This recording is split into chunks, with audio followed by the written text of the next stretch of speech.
நல்ல நிறுவனங்களின் 5 அடையாளங்கள் வந்து, ஒரு நிறுவனம் ட்ரஸ்ட் ஒர்த்தியாக இருக்கணும்.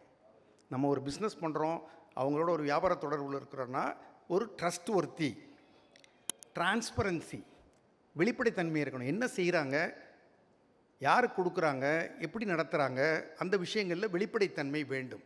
அது 3வது வந்து அவர்களுக்கு வருகிற வருமானத்தை அவர்கள் சரியாக டிஸ்ட்ரிபியூட் பண்ணுறாங்களா. இதில் வருமானம் என்பதே 5% தான். ஓப்பன் சீக்ரெட்டு, ஃபோர்மன் கமிஷன் தான். அதுக்கு மேலே இதில் ஒன்றும் கிடையாது. அதுக்கப்புறம் அவங்க இருக்கிற தொழில் எப்படி இருக்குது, இண்டஸ்ட்ரி எப்படி இருக்குதுன்னு பார்க்கணும்.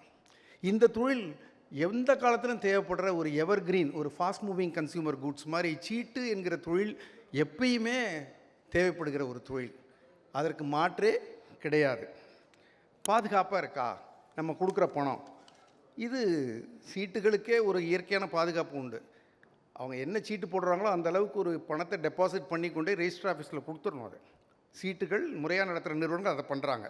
அந்த விதத்தில் டிஎன்சி சீட்ஸ் வந்து ஒரு பாதுகாப்பான தொழிலில் நேர்மையாக, டிரான்ஸ்பரண்ட்டாக, ட்ரஸ்ட் ஒர்த்தியாக நல்ல டிஸ்ட்ரிபியூட் பண்ணுற ஒரு நிறுவனமாக இருக்கிறார்கள்.